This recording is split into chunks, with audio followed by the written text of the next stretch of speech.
চাতুর্বর্ণং মায়া শিষ্টাং গুণকর্ম বিভাগ আছে। সন্তানের জন্য মা পাগল, আর কিছুর জন্য না। আমাদের মন্দিরে কেউ মাছ খেয়ে মাংস খেয়ে চান করে না চান করে যে মাকে অঞ্জলি দিতে পারে, কিন্তু ওই দিন খুবই রেস্ট্রিক্টেড। যজ্ঞের আগুনে ভোগ রান্না, যজ্ঞের আগুনে মায়ের ভোগ রান্না হয় এবং সেই ভোগ মাকে নিবেদন করার পরে মায়ের তান্ত্রিক যজ্ঞ শুরু হয়। আপনি তো মাকে স্বপ্নে অনেকবার দেখেছেন এবং আপনি প্রত্যক্ষও করেছেন, এই বিষয়টা আমি একটু জানতে চাইব। মা 51 সতীপীঠের সমাহার। মাকে দর্শন করলে 51 সতীপীঠ দর্শনের ফল প্রাপ্তি হয়। মায়ের এই স্বরূপ, মায়ের এই রূপ যবে থেকে মানুষ দেখেছে, যেদিন থেকে মানুষ দেখতে পেয়েছে, সেদিন থেকেই মানুষ মায়ের কাছে ছুটে ছুটে যাচ্ছে। ভক্তরা যদি কিছু চান তার জন্য একটা নির্দিষ্ট নিয়ম আছে, সেটা যদি একটু বলেন। দেখেন, মা বলিপ্রিয়া, আমরা তাই জানি। মা শ্যামসুন্দরীও বলিপ্রিয়া। বলি ছাড়া মায়ের পুজো হয় না। আমি তো বিশ্বাস করি যে কোনো ভক্তিই বলি ছাড়া হয় না, কোনো ভগবানের সেবাই বলি ছাড়া হয় না। কৃষ্ণের কাছেও বলি ছাড়া পুজো হয় না। ছম ছম করে আওয়াজ হচ্ছে, হঠাৎ শিবের বুকের ওপর যেন একটা পা রাখলো ধাপ করে, আর অন্ধকারের মধ্যে হাত বেরিয়ে এসে বলছে, দে না আমাকে চালকলা, দিবি না আমায়?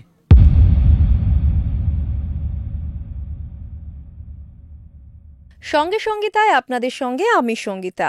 মা শ্যামসুন্দরী কলকাতার জীবন্ত কালী।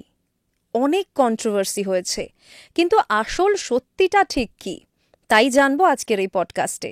আমাদের সঙ্গে রয়েছেন মন্দিরের প্রধান পুরোহিত ইন্দ্রসেন ভট্টাচার্য।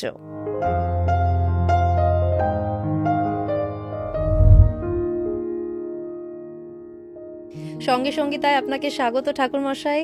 নমস্কার, কেমন আছেন? আমি তো ভালো আছি। সবচেয়ে আনন্দের বিষয় যে আজকে আপনার এখানে আসতে পেরেছি, এটা মায়ের আশীর্বাদেই।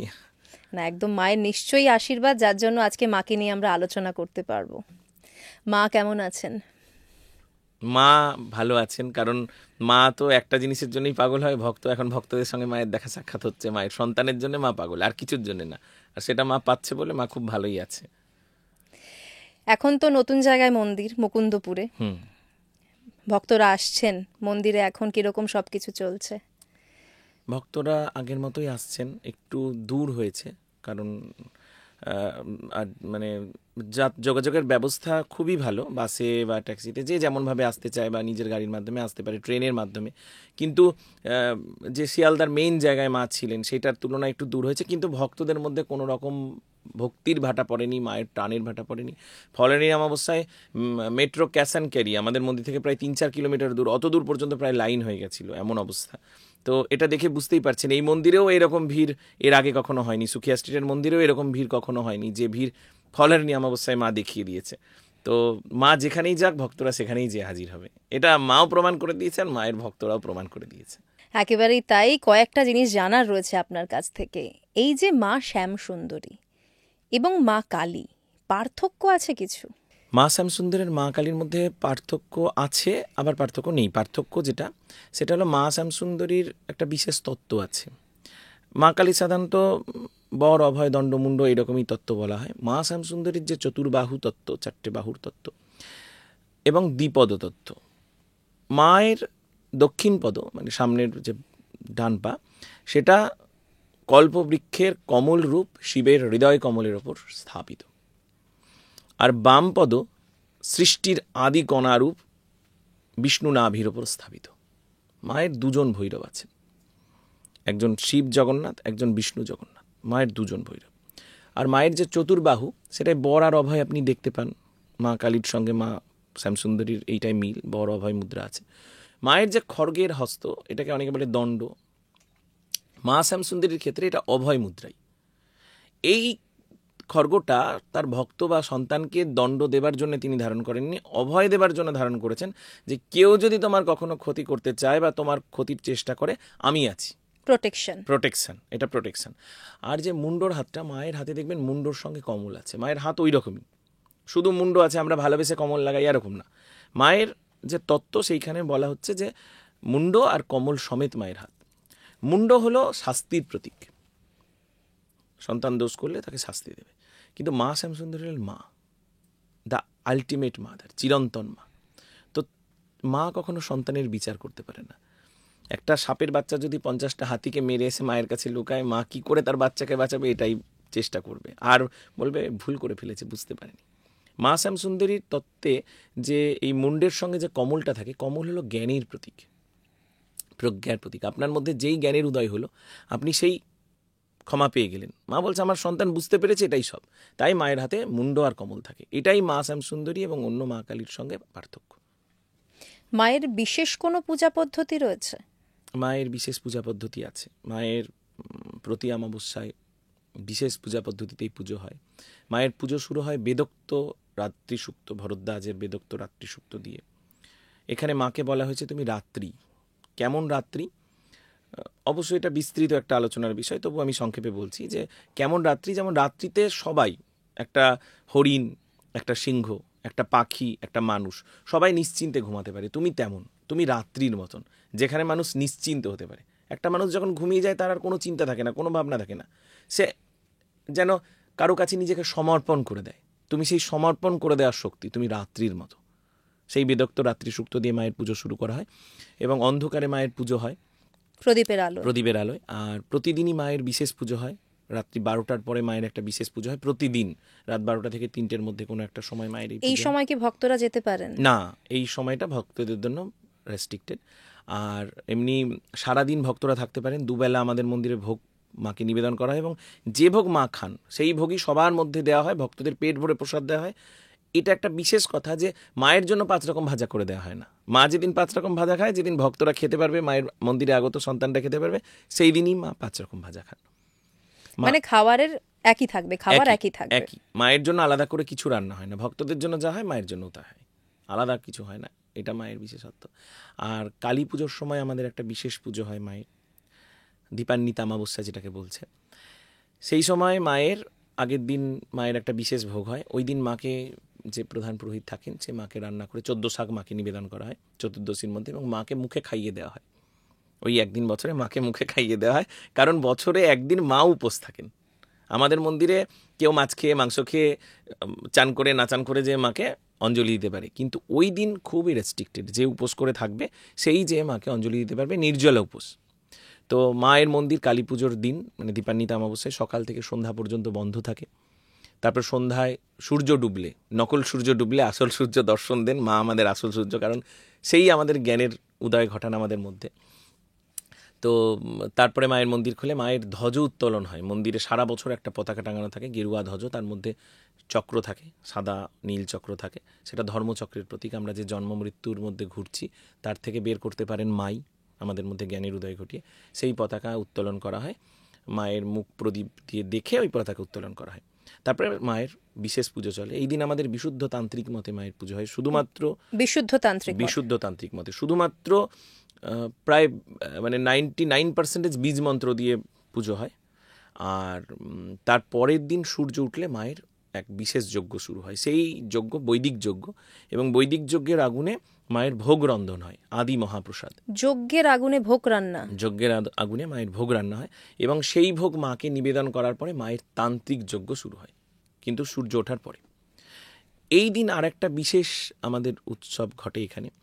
আমরা মনে করি যে মা, যেহেতু মা ব্রহ্মস্বরূপ, মাই ব্রহ্মস্বরূপ, তো মা এখানে সন্তানের মা হন। এবং যে কোনো মানুষ, আমরা শুধুমাত্র গুণ বিচার করি, আমরা জন্মগত কোনো বিচার ব্যবস্থা আমাদের মন্দিরে নেই, আমরা সেটা মানিও না। এবং এর জন্য গীতার ওই তত্ত্বটা অবশ্যই আমরা সমর্থন করি। 4th অধ্যায় 13 নম্বর শ্লোক, চাতুর্বর্ণং মায়া আশিষ্টাং গুণকর্ম বিভাগ আছে। তো যে কেউ এসে এই দিন দীক্ষা নিতে পারে মায়ের কাছে, এবং ব্রহ্ম দীক্ষা বলা এটাকে। এবং 9টা সুতোর যে পৈতে হয় সেই পৈতেও দেওয়া হয়। আমাদের মন্দিরে বহু ব্রাহ্মণ, যারা জন্মসূত্রে, যাদের মা বাবারা ব্রাহ্মণের টাইটেল বহন করে, তারাও এসে ব্রহ্ম দীক্ষা নয়। যারা টাইটেল বহন করে না ব্রাহ্মণের, তারাও এসে ব্রহ্ম দীক্ষা নয়। এবং দুজনকেই আমাদের মন্দির থেকে সমান নজরে দেখা হয়। তারা আমাদের শুধুমাত্র মন্দিরে না, আমরা মনে করি যে কোনো জায়গায়ও পুজো করবার যোগ্য। মানে তার জন্য ব্রাহ্মণ হওয়ার, জন্মগতভাবে ব্রাহ্মণ প্রয়োজন নেই। আমাদের মন্দিরে এটা হয়, ব্রহ্ম দীক্ষা বলা হয়। এটা বছরে একদিনই হয়, ওই কালী পুজোর পরের দিন, ওই যে বৈদিক যজ্ঞ হয় সেই সময় এটা করা হয়। তারা শেষে মায়ের মুখ দেখে, এবং মা তাদের ভিক্ষা মা হয়, তাদের নতুন জন্ম হয়, তারা দ্বিজ হয়। এর জন্যে আমাদের বেদ সাপোর্ট করছে, আমাদের ধর্মগ্রন্থগুলো সাপোর্ট করছে। অবশ্যই এটা আমাদের শাস্ত্রীয়, আমাদের অশাস্ত্রীয় কোনো বিধান এখানে পালন করা হয় না। আপনি দেখবেন বেদে একটা কথা আছে, জন্মনি জায়াতে শূদ্রঃ কর্মণি দ্বিজোচ্যতে। প্রত্যেকেই জন্মলাভ করে শূদ্ররূপে, কিন্তু কর্মই তাকে দ্বিজত্বে উন্নীত করে। তো আমরা শাস্ত্র অনুযায়ী কাজ করি। আমাদের মন্দিরে এমন না যে কোথাও অশাস্ত্রীয় কাজ হয়, এটা শাস্ত্রবিধান মেনেই আমাদের এখানে হয়। এবং জন্মসূত্রে ব্রাহ্মণ না, কিন্তু গুণ অনুযায়ী ব্রাহ্মণ, তারা অবশ্যই ব্রহ্মদীক্ষা লাভ করে। এবং জন্মসূত্রে কেউ অব্রাহ্মণ হতে পারে, ব্রাহ্মণের ঘরে জন্মেও। এই যে গুণ অনুযায়ী যে দীক্ষা পেয়ে ব্রাহ্মণ হয়, তাকে অব্রাহ্মণ বলবার অধিকার আমাদের এবং কারোরই নেই। জয় মা শ্যাম সুন্দরী। মায়ের এই যে রূপটা, এই রূপটাকে আপনি একটু বর্ণনা করেন যদি। এটাকে, এই রূপটা কিন্তু একদম অন্য রকম মায়ের অন্যান্য রূপের থেকে। মা সবসময় হাসছেন। মায়ের, আপনি যদি মাকে সামনে থেকে যেয়ে দেখেন, মায়ের রূপই এমন আপনাকে ভাবে বিমোহিত করে দেবে। কিসের ভাব? এটা ভক্তির ভাবের তরঙ্গ উঠবে আপনার মধ্যে এবং আপনাকে নিজে সমুদ্রে ফেলবে। আর সেই সমুদ্র থেকে আর উঠে আসবার ক্ষমতা কারো নেই। যে মাকে একবার দেখেছে সে জানে। মায়ের এই স্বরূপ, মায়ের এই রূপ যবে থেকে মানুষ দেখেছে, যেদিন থেকে মানুষ দেখতে পেয়েছে, সেদিন থেকেই মানুষ মায়ের কাছে ছুটে ছুটে যাচ্ছে। এমন না যে 50 বছর পরে মাকে জানতে পেরেছে তারপরে মানুষ মায়ের কাছে যাচ্ছে, এমন না। যেদিন থেকে মাকে জানতে পেরেছে, মানুষের সামনে মা যেদিন থেকে এসছে, সোশ্যাল মিডিয়ার মাধ্যমেই অবশ্যই, সেদিন থেকেই মানুষ মায়ের কাছে ছুটে যাচ্ছে। একদিনও মানুষ খামতি দেয়নি। মানে মানুষ যেন মনে করে যে জীবনের একটা দিন যদি চলে যায়, সেই দিনটা যেন লস হয়ে যাবে। মায়ের স্বরূপ এমনই। মা হাসছেন সবসময়। কেন হাসছেন? মা পতির জন্য দুঃখিত হয়ে, স্বামীর জন্য দুঃখিত হয়ে 51 ভাগে বিভক্ত হয়ে 51 সতীপীঠ রূপে প্রতিষ্ঠিত হয়েছিলেন। আমরা জানি 51 সতীপীঠ আছে। আমরা মনে করি মা শ্যাম সুন্দরী সন্তানের প্রতি আনন্দিত হয়ে সেই 51 অংশ একত্রিত হয়ে 51 সতীপীঠের মূল স্বরূপ মা শ্যাম সুন্দরী রূপে প্রতিষ্ঠিত। তাই মাকে একবার দেখলে যে কোনো মনোবাঞ্ছা পূর্ণ হয়। কারণ মা, আমরা বিশ্বাস করি, আমরা ভাবি, এটা আমাদের ভাবের কথা এবং ভক্তদেরও বিশ্বাস, যে মা 51 সতীপীঠের সমাহার। মাকে দর্শন করলে 51 সতীপীঠ দর্শনের ফল প্রাপ্তি হয়। মা শ্যামসুন্দরীর চোখের রং কিন্তু একদম আলাদা। মানে এটা আমার খুব নজর কাড়ে যখন আমি দেখি ওনাকে। চোখ দুটো কিন্তু সত্যিই দেখার মতো। এইটা আপনার ভাবের বিষয়, এটাই আমার বলবার কিছু নাই। এটা আপনার ভাবের বিষয়। দেখেন, আমি একটা ছোট্ট গল্প বলছি, আমার গল্প বলতে খুব ভালো লাগে। আমি যে পুরনো মন্দিরে ছিলাম, সুখিয়া স্ট্রিটের মন্দিরে, সেইখানে দুটো বাচ্চা আসতো। তো তাদেরকে আমি ভালোবেসে গণেশ কার্তিক বলে নাম দিয়েছিলাম। তো কিছুদিন পরে তার মা এসে একদিন বলছে যে এখানে খুব চোর আসছে, ওই পাড়াটার মধ্যে চোর আসছে। তো তখন ওর বাবা বলছে যে না, চোর না, ওগুলো মাতাল, রাত্রিবেলায় মদ খেয়েছে, দরজা খটখট করছে। তখন বাচ্চা দুটো বেরিয়ে বলছে যে না মা, তোমরা বুঝতে পারোনি, আমার নাম কার্তিক। তো মা কার্তিক যেমন জুতো পরে থাকে, সেই জুতো পরে আমাদের বাড়ির সামনে এসেছিল, মাই এসে খটখট করে হেঁটে গেছে, আর তুমি ভেবেছো চোর, বাবা ভেবেছে মাতাল। যার যেমন ভাব সে তেমন দেখে, এটাই হলো সত্য কথা। আপনাদের মন্দিরে কিন্তু অনেক রকম কাহিনী আছে, মানে ভক্তরা বলেন, আপনাদের কাছ থেকেও আমি শুনেছি এর আগে। কয়েকটা যদি একটু শেয়ার করেন। মায়ের ভক্তদের সামনে আসা খুব বেশি দিন হয়তো হয়নি, মানে মানুষ মাকে চিনতে পেরেছে, কিন্তু তার মধ্যেই মাকে নিয়ে মানুষের আবেগের শেষ নাই। মা হলো ভাবের ঠাকুর, আবেগের ঠাকুর। কেমন, আমি একটা কথা বলি, যেখানে যে মন্দিরে ভক্তরা যায়, সেই মন্দিরেই এই ঠিক করে নিয়ে যায় যে আমি মায়ের কাছে যে কী চাইবো। মা শ্যামসুন্দরীর কাছে এসেও হয়তো তাই ঠিক করে তারা আসে যে আমি যে মায়ের কাছে কী চাইবো। কিন্তু একটা নতুন ভক্তিধারার জন্ম দিয়েছে মা শ্যামসুন্দরী। কি, ভক্তরা যখন এসে মায়ের সামনে দাঁড়ায়, তখন ভাবে আমার কি আছে, আমি কি দেব মাকে। কাউকে কোনোদিন ভালোবেসেছেন আমি জানি না, অবশ্যই। যদি ভালোবেসে থাকেন তাহলে তখন মন বলেনি যে আমি ওর কাছ থেকে কি নেব, মন বলেছে আমার কি আছে, আমি কি দেব, যাতে ও খুশি হয়। তো মা শ্যামসুন্দরী সত্যিকারের ভালোবাসা শিখিয়েছে। তন্ত্র মানে তো সেই ট্রু লাভ, সত্য ভালোবাসা, সত্য প্রেম, ওই দিয়েই তো জগৎ জয় করা যেতে পারে। মা শ্যামসুন্দরীর কাছে আপনারা বিশুদ্ধ তন্ত্রমতে পুজো করেন। এই বিশুদ্ধ তন্ত্রমতটা যদি একটু বুঝিয়ে বলেন, কেননা তন্ত্র মানে কিন্তু আমরা অন্য রকম বুঝি। দেখেন, মা বলিপ্রিয়া, আমরা তাই জানি। মা শ্যামসুন্দরীও বলিপ্রিয়া। বলি ছাড়া মায়ের পুজো হয় না। আমি তো বিশ্বাস করি যে কোনো ভক্তিই বলি ছাড়া হয় না, কোনো ভগবানের সেবাই বলি ছাড়া হয় না। কৃষ্ণের কাছেও বলি ছাড়া পুজো হয় না। বৈষ্ণবদের যে কৃষ্ণ আরাধ্য, তার কাছেও বলি ছাড়া পুজো হয় না। বলি প্রিয়া প্রত্যেকেই, প্রিয় বা প্রিয়া। বলি কি? বলি হলো আপনার আর মায়ের মাঝখানে, আমার ভক্ত আর ভগবানের মাঝখানে যে আসছে তাকে বলি দেওয়া। প্রথা ছিল, কথা আছে, এগুলো একটা রূপক, কিন্তু আসলে মানুষ আর ভগবানের মধ্যে সাধারণত মানুষের সেই শত্রুগুলো এসে হাজির হয়, কাম, ক্রোধ, রিপু। লোভ, মোহ, মাৎসর্য। আপনি কামের কথা যদি দেখেন, আমাদের শাক্ত ধর্মে এই কামটাকে খুব সুন্দরভাবে তুলে ধরেছে, মানে অতি নিখুঁতভাবে, অতি সূক্ষ্মভাবে তুলে ধরেছে। এটা জীবনের এমন একটা অধ্যায়, এটা জীবনের এমন একটা পর্যায় যে এটাকে কেউ অস্বীকার করতে পারে না। অনেক জায়গায় হয়তো অস্বীকার করেছে, কিন্তু আমাদের যেহেতু মায়ের সাধনা, এইখানটায় এটাকে কেউ অস্বীকার করেনি। আপনি দশমহাবিদ্যার সাধনা দেখবেন, সেখানে আপনি ছিন্নমস্তাকে দেখবেন। ছিন্নমস্তা কেন বলছি? ছিন্নমস্তার মূর্তি বা বিগ্রহ তত্ত্ব দেখলেই আপনি আমি যে কথাটা বলবো সেটা আপনি সহজে বুঝতে পেরে যাবেন, সেই জন্য ছিন্নমস্তার কথাটা বলছি। ছিন্নমস্তা দাঁড়িয়ে আছে কিসের ওপর? ছিন্নমস্তা দাঁড়িয়ে আছে মৈথুন মূর্তির ওপর, নারী পুরুষের কাম মূর্তির ওপর মা দাঁড়িয়ে আছেন। তার সঙ্গে জয়া, বিজয়া বা ডাকিনী যোগিনী আছেন। মা নিজের মুন্ডু ছেদন করেছেন এবং 3টে রক্তধারা প্রবাহিত হচ্ছে, একটা মা পান করছেন আর 2টো জয়া, বিজয়া বা ডাকিনী যোগিনীরা পান করছেন।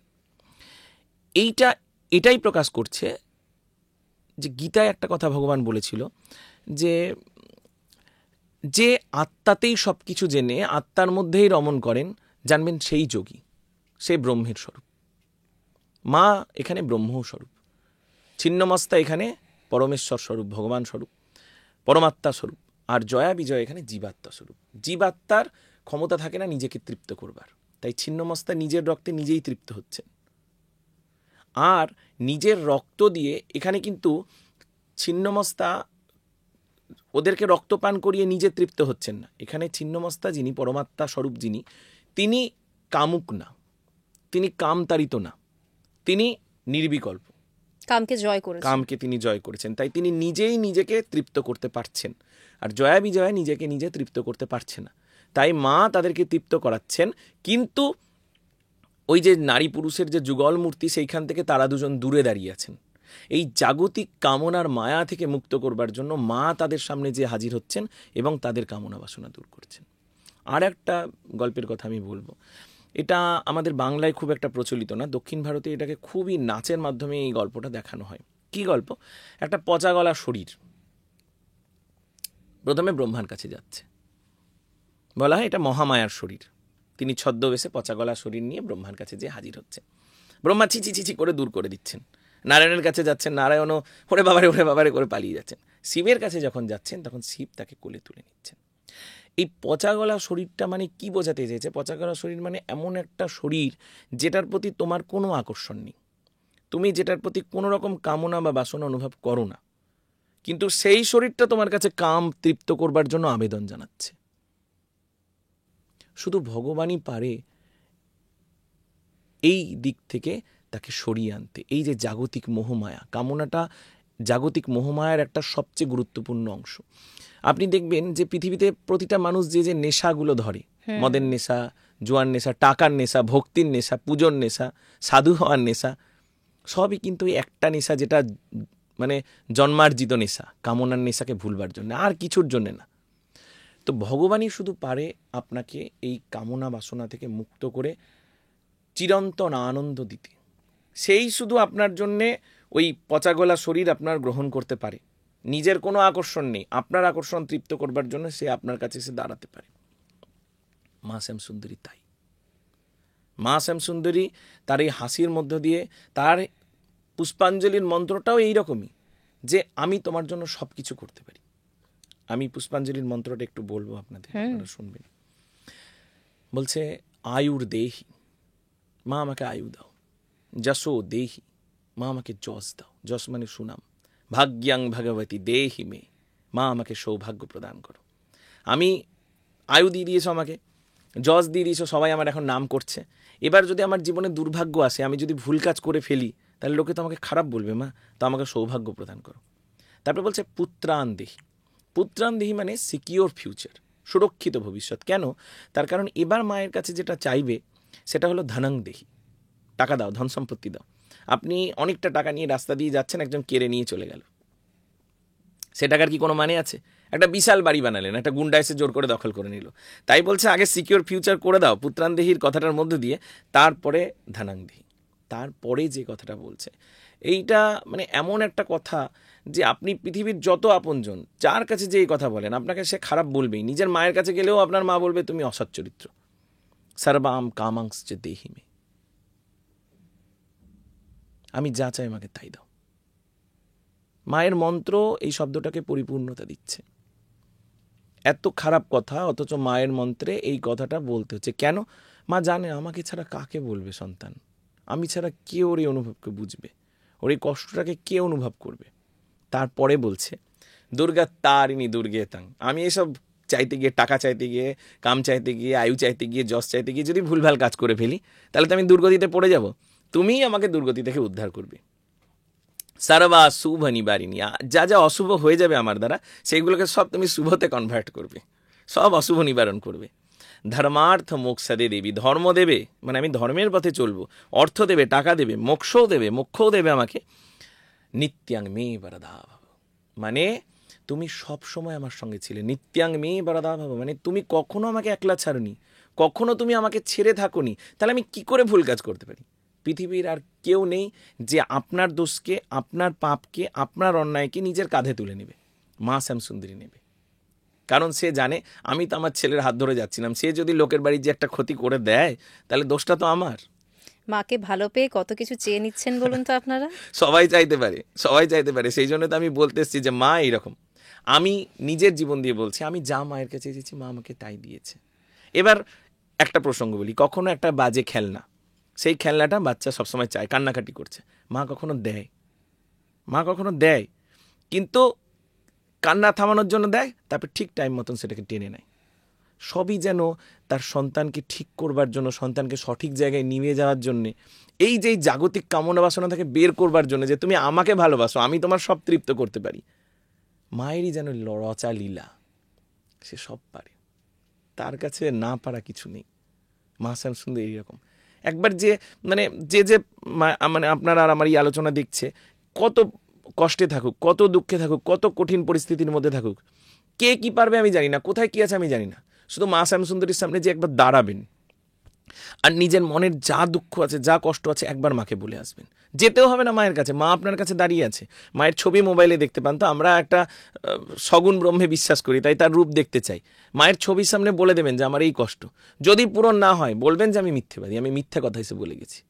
আমি প্রত্যেককে বলছি, যারা যারা দেখছেন প্রত্যেকে যে কষ্টে আছেন বলে দেখেন, যদি পূরণ না হয় আমাকে বলবেন যে আমি মিথ্যেবাদী। সত্যি কথা বলে গেলাম, যা সত্য তা সবার জন্য সত্য, তা প্রমাণের জন্য যুক্তি লাগে না। আমি তো মিথ্যা করেও বলতে পারি যে আমাদের মা শ্যামসুন্দরী এই পূরণ করতে পারে, সে জীবন্ত, হ্যানা ত্যানা, আমি তো মিথ্যা করেও বলতে পারি। প্রমাণ আপনি নিজে করে নেন না, মায়ের কাছে যেতে হবে না, শুধু ফোনে মাকে দেখে বলবেন মা আমি কষ্টে আছি, মা ছুটে আসবে, আপনার কষ্ট দূর করবে, এটাই সত্য। আপনি বলছিলেন যে 64 যোগিনীর সঙ্গে মায়ের একটা লিঙ্ক রয়েছে, এটা যদি একটু বুঝিয়ে বলেন। মায়ের মূল মন্ত্র অষ্টাক্ষরী মূল মন্ত্র মায়ের। এই 8টা অক্ষরের প্রতিটা অক্ষর 8টা করে বীজ মন্ত্র নিয়ে মোট 64টা বীজ মন্ত্রের সমাহার। এই 64টা বীজ মন্ত্র 64 জন যোগিনীকে দর্শায়, যারা মাকে সবসময় পরিবৃতা করে আছেন। এরা মায়ের দাসী, আবার এরা আর মা এক, এরাই মায়ের দাসী, এরা আর মা আবার এক। মায়ের যে গুণাবলী সেইগুলোকে এরা রিপ্রেজেন্ট করে।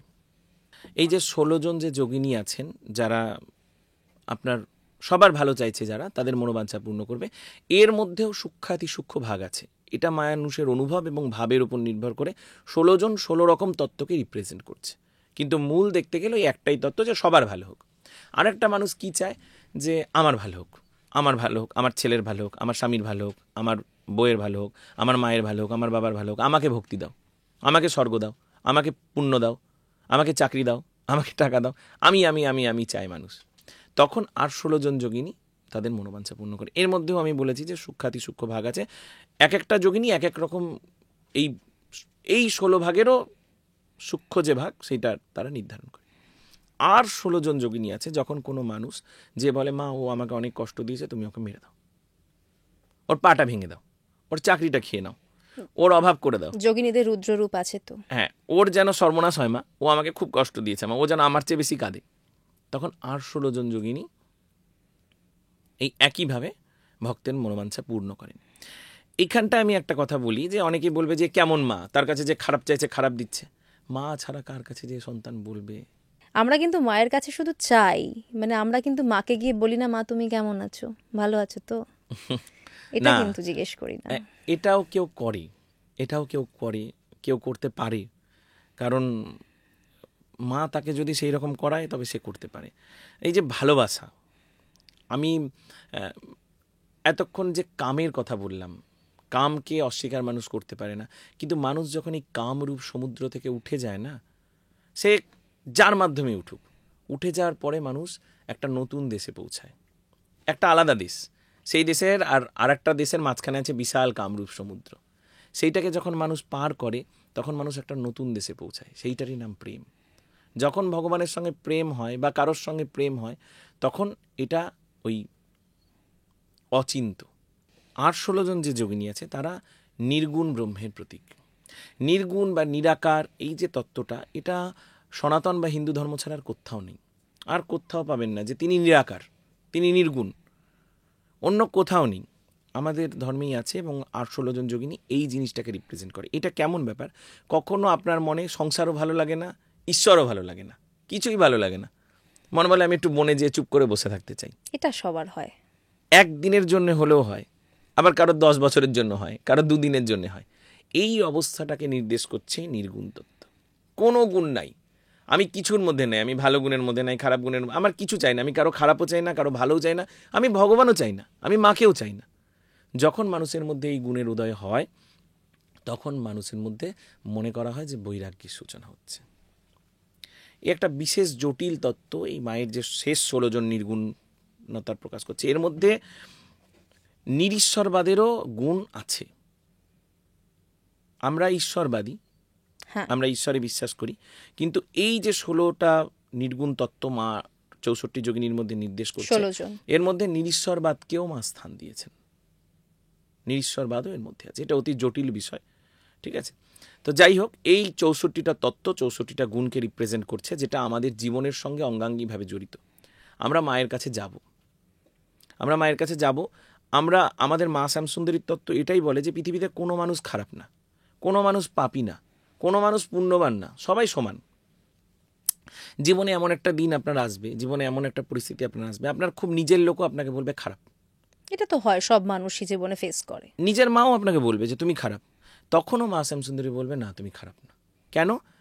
মা শ্যামসুন্দরীর তত্ত্ব এমনভাবেই বলছে যে কেউ মানে পড়ছে, সে তো আর বিএ ক্লাসের পড়া পড়তে পারবে না, কিন্তু তার মানে এই না যে সে কোনোদিন বিএ পাস করতে পারবে না। তার জন্য তোমাকে চেষ্টা করতে হবে। এবার এমনও কেউ আছে যে 4-এ পড়তে পড়তে 1-এ নেমে যায়, কারণ সে 4-এ পড়ার যোগ্য না। ঠিক আছে? তো সেই যোগ্যতাটা নিজের মেনটেন করতে হয়, এটা খুবই জরুরি জিনিস। কেউ দোষের পর দোষ করে যাবে আর সে ভাববে যে আমি ক্ষমা পেয়ে যাব। ক্ষমা তো মা করবেই, মার ক্ষমা করাই কাজ, কিন্তু ওই 4 থেকে 1-এ নেমে যেতে হবে। কিন্তু মা তো শাস্তি দেয়, আমিও মা, আমি জানি মায়েরাও শাস্তি দেয় বাচ্চা ভুল করলে। মায়ের শাস্তি ভালোবাসা। গুরু অর্জন সিং বলেছিলেন তারা মার বড়া মিঠা লাগো। সে যখন মারবে না, সে কেমন মারে বলেন তো?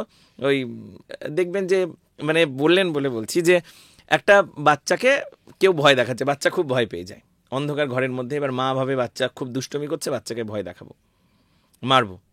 দিয়ে মা যায়, যে যখন মারতে যায়, ভয় দেখাতে যায়, বাচ্চা ভালো করে দেখে এটা কে।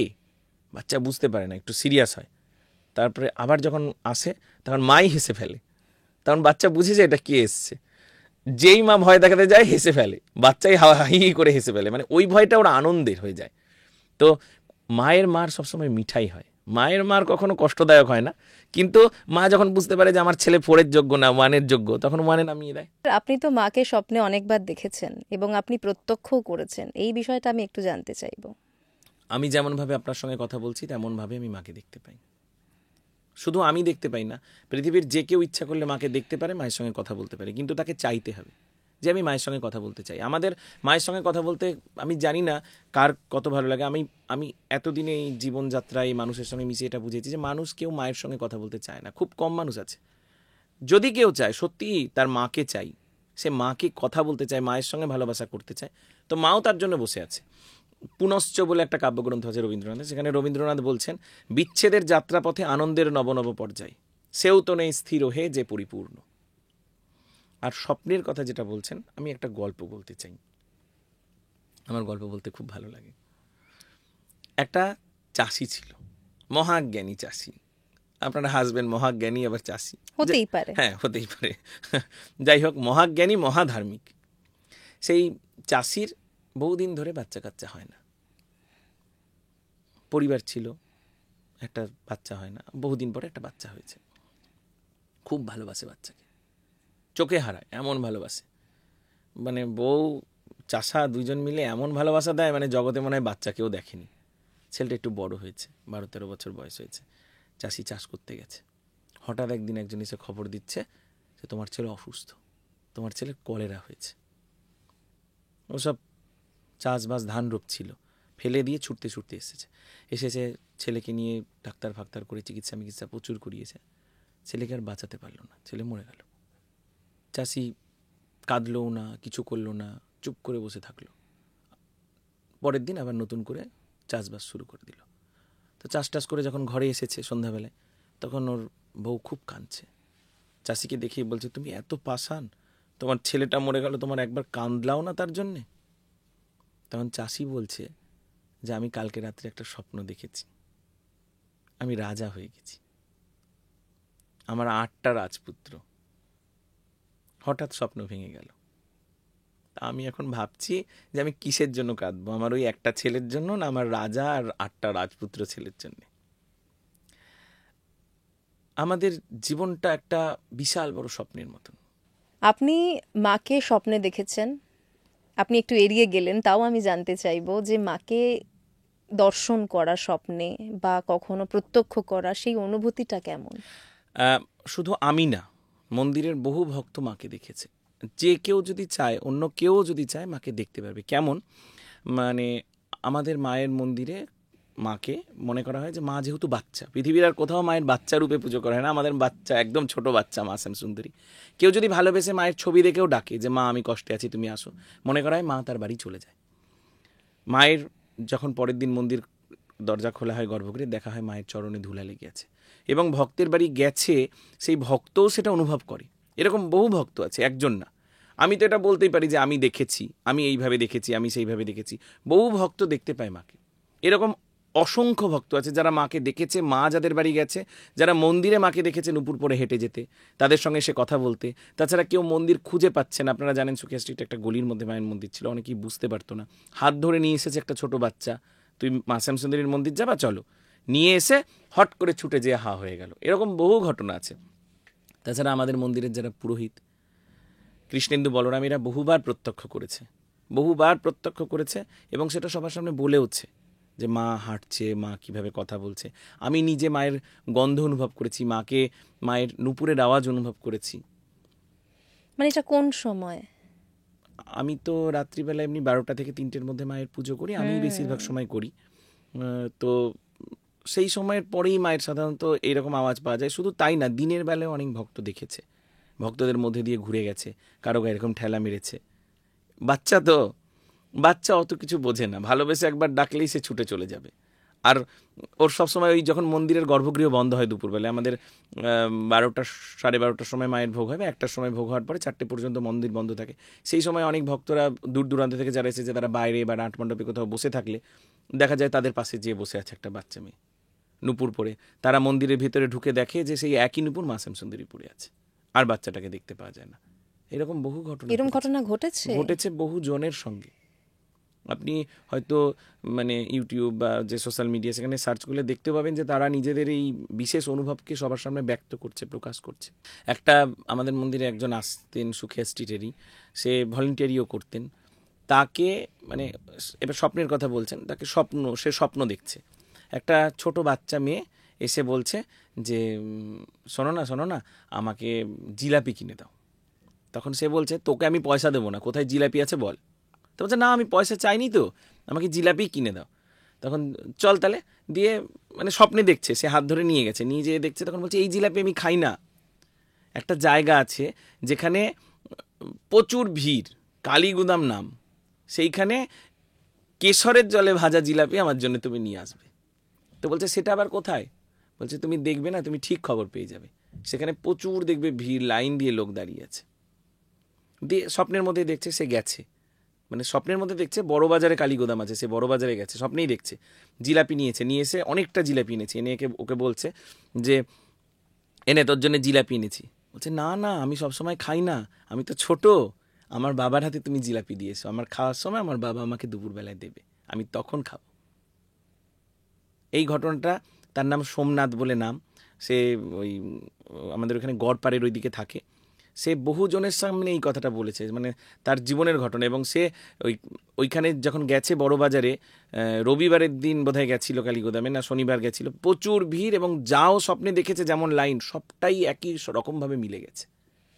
এবং তিনি ওখান থেকে জিলিপি কিনে মায়ের জন্য নিয়ে এসেছিলেন। হ্যাঁ, নিয়ে এসেছেন এবং আমার হাতে দিয়েছেন, বলেছে মায়ের বাবা আর কে হবে, আপনি হবেন, তাই বলে। এটা ভালোবাসা, এটা ভাব।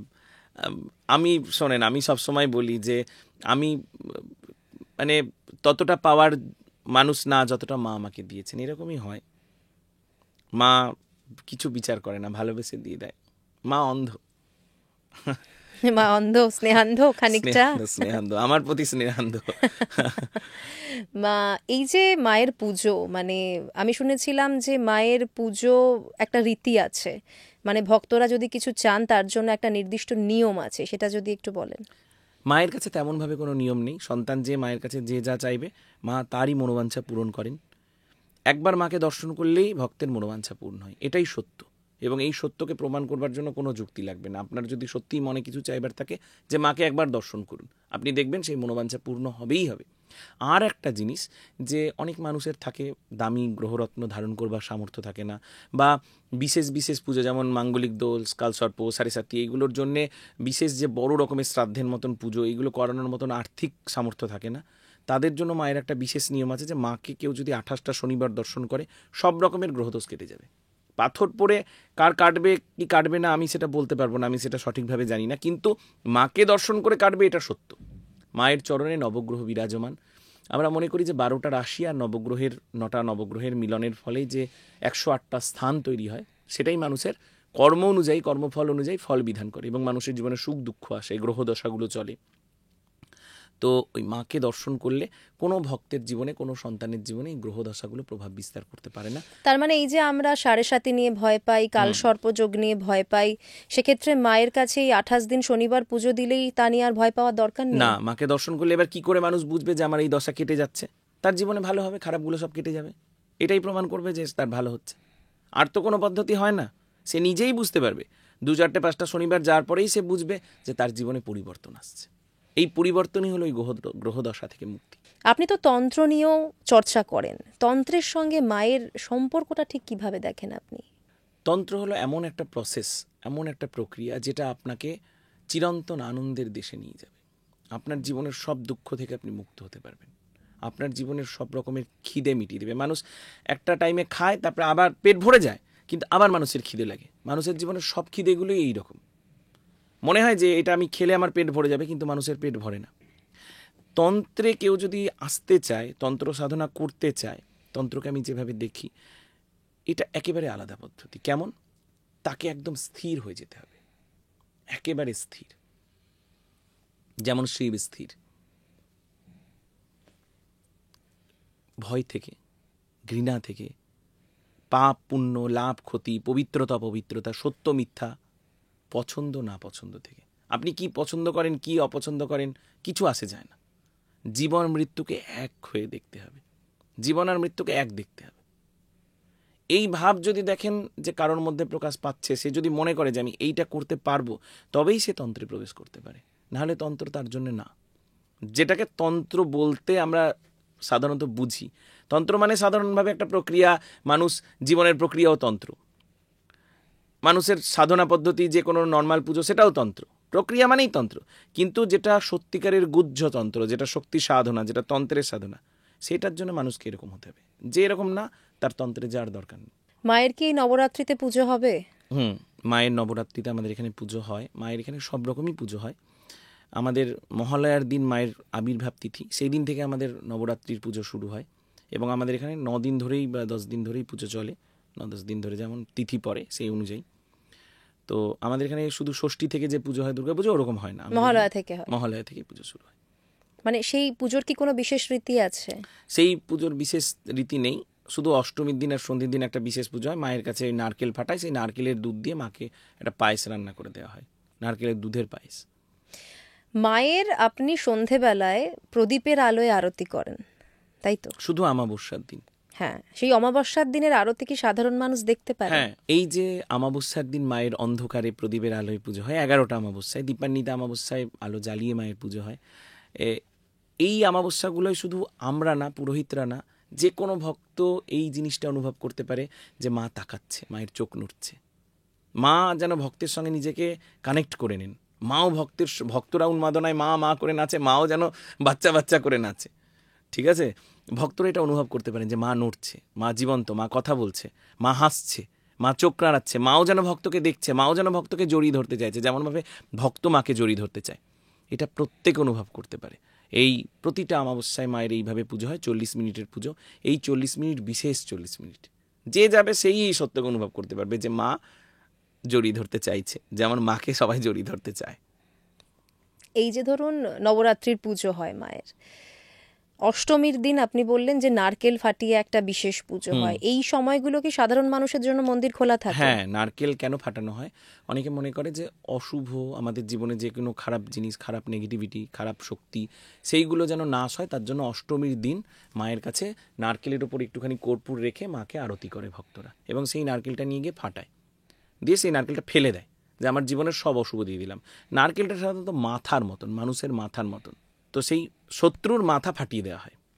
আমার যত শত্রু তার সবার মাথা ফাটিয়ে দিলাম, শত্রুর নাশ করে দিলাম। এটাও একটা বলির মতোই। মানে এটা কি আমরা সাধারণ মানুষরা গিয়েও করতে পারি? সাধারণ মানুষই করে এটা, পুরোহিতরা কিছু করবে না। সাধারণ মানুষরা নারকেলের ওপর কর্পূর রেখে মাকে ঘুরিয়ে আরতি করে সেই নারকেলটা ফাটাবে। পাথর আছে, একটা শিলা আছে, মায়ের একটা বিশেষ চৌকোন শিলা আছে, সেটার উপর ফেলে ফাটাবে। সেই নারকেলটা সন্ধি পুজোর সময় মাকে, বা সন্ধি পুজোর সময় নারকেলটা দুধ বের করে সেই দুধটা দিয়ে মাকে পায়েস ভোগ অর্পণ করা হয়, বা কখনো অষ্টমী দিন সন্ধ্যাবেলায় এই ভোগ মাকে নিবেদন করা হয়। মায়ের প্রিয় প্রসাদ কি? মায়ের চালকলা মেন ভোগ, মায়ের প্রসাদ। এই নিয়ে একটা প্রচলিত গল্প আছে, মানে মানে পুরো পশ্চিমবঙ্গ, ভারতবর্ষে সব জায়গায় এই গল্পটা প্রচলিত। মহালয়ার দিন, মায়ের জন্মদিন, ওই দিন বিশাল বড় করে মায়ের পুজো হয়। তো মায়ের যিনি পুরোহিত, তিনি মায়ের জন্য বাজার করতে যান, যে বিশাল ভোগ হবে। প্রতিদিনই আমাদের মন্দিরে দুবেলা ফ্রিতে প্রত্যেককে প্রসাদ খাওয়ানো হয়, আর মায়ের জন্মদিনে তো বহু রকম প্রসাদ হবেই।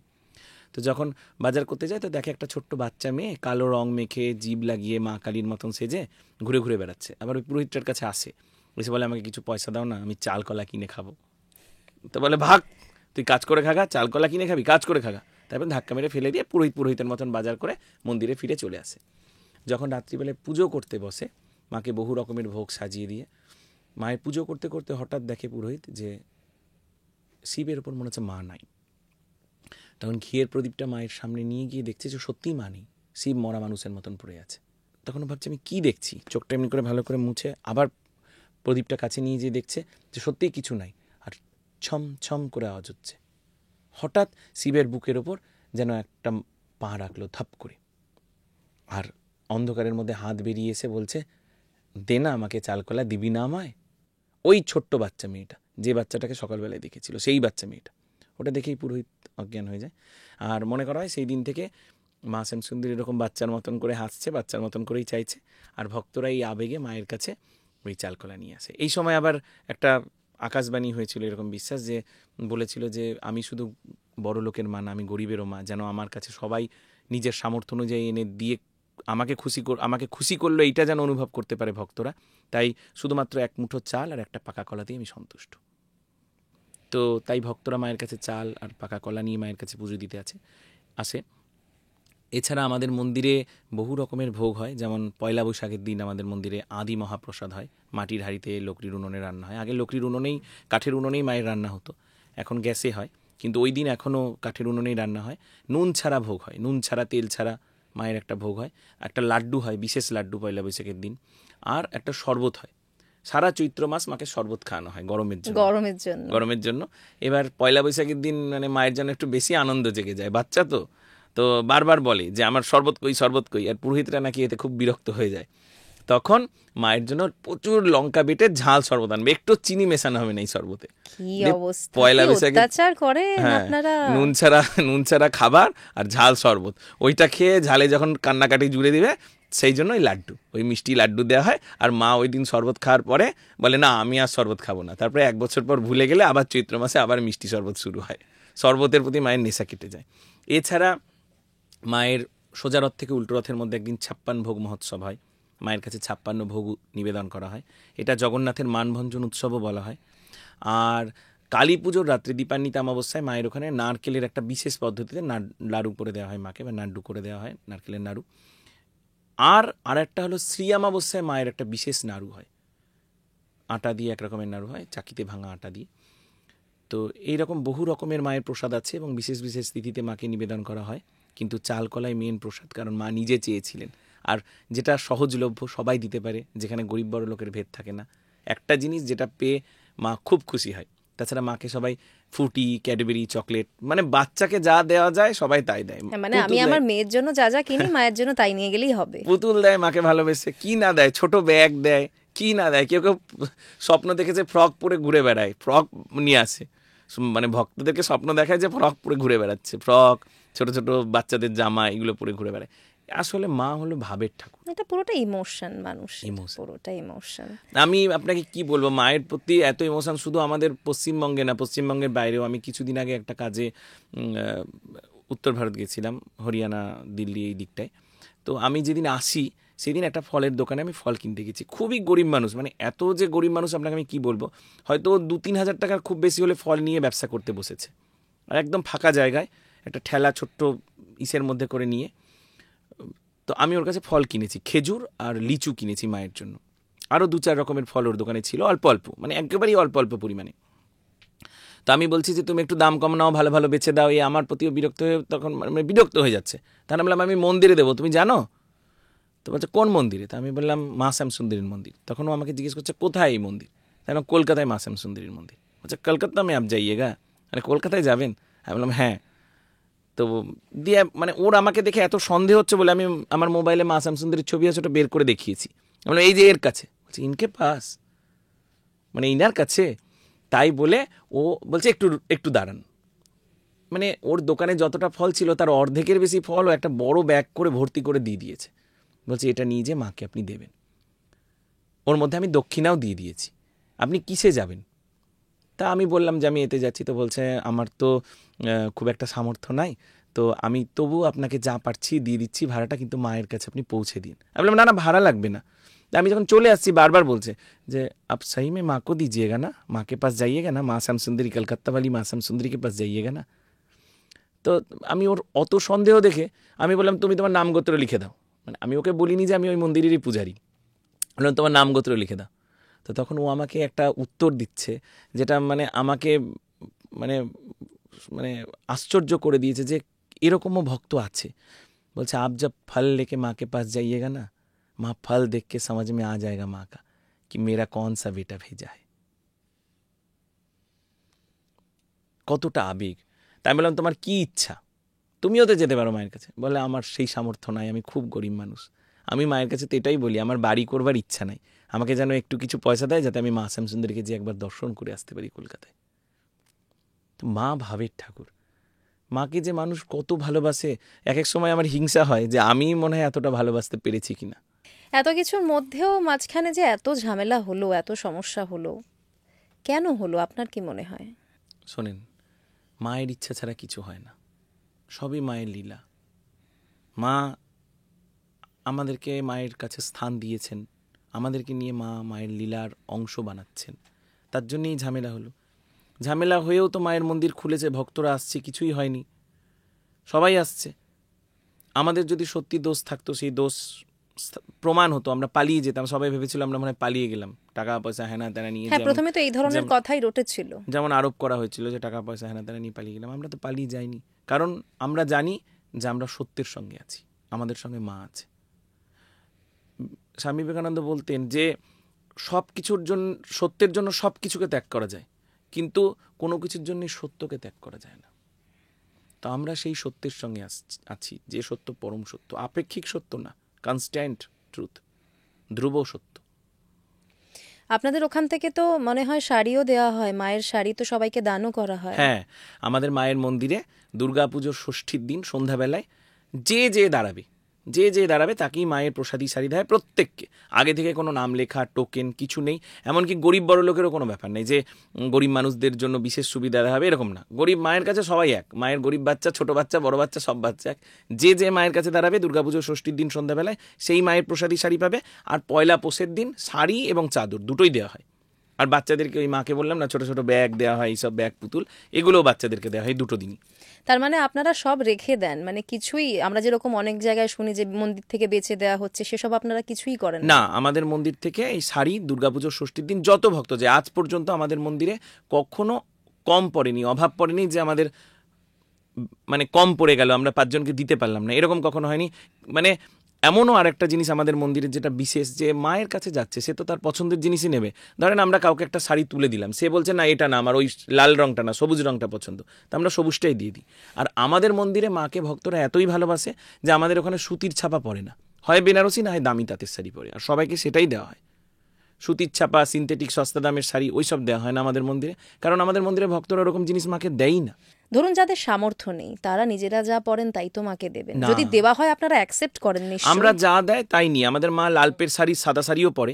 বিশেষ বিশেষ দিনে 100 টাকা দামের, 80 টাকা দামের, 60 টাকা দামের লালপার শাড়ি, সাদা শাড়িও পরে। আপনারা দেখবেন ওই মিলের যে শাড়িগুলো 50 টাকা 60 টাকা দামের, সেটাও মাকে পরানো হয় স্নান যাত্রার দিন। এরকম অনেকগুলো দিন আছে মা পরেন। ভক্তরা যা দেয় আমরা তাই নিই। কিন্তু ভক্তরা আমি দেখেছি, আমি আপনাকে একটু আগে যে ওই দিল্লির গল্পটা করলাম, আমাদের কলকাতার ভক্ত এরকমই, মানে মানুষের যা সাধ্যে কুলোয় মায়ের জন্য করার চেষ্টা করে। তাই করে। শুধু তাই না, সাধ্যের চেয়ে বাইরে বেরিয়েও মায়ের জন্য করে। এতটা মায়ের প্রতি ভাবাকুল ভক্তরা, এতটা মাকে ভালোবাসে। অক্ষয় তৃতীয়ার দিন মাকে প্রত্যেকে যে যার সামর্থ্য মতন সোনার গয়না দেয়, কেউ সোনার টিপ দেয়, কেউ কিছু দেয়, নিজের ব্যবহৃত গয়না দেয়। আপনি দেখবেন এমন মানুষ আছে যে মনে হয় কোনোদিন সোনা নিজের শরীরে বা নিজের মেয়েটাকেও বিয়ে দেবে, দেওয়ার সামর্থ্য নাই, সেও মায়ের জন্য ওই খাবার বানিয়ে নিয়ে যায়, আর এক কুচি হলেও সোনা, একটা সোনার টিপ হলেও নিয়ে যায় হাজির হয়। এটা আপনি কি বলবেন? তারা কি সামর্থ্যের বাইরে যেয়ে করছে? মনে হয় না। সত্যি সামর্থ্যের বাইরে যেয়ে তারা করে, মাকে এতটা ভালোবাসে। আমার মাঝে মাঝে মনে হয় যে মানে যারা ভক্ত, যারা মাকে দর্শন করতে আসে, তারা যেন আমার চেয়ে বেশি ভক্ত। আমার মনে হয়, সত্যি কথা এটা। ভক্তদের কাছ থেকে কি কি শুনেছেন, মানে তারা মাকে কিভাবে পেয়েছেন, মায়ের কাছ থেকে কি উপকার পেয়েছেন? যে মায়ের কাছে আসে কেউ খালি হাতে ফিরে যায় না, যে মাকে স্মরণ করে সেও খালি হাতে আর থাকতে পারে না।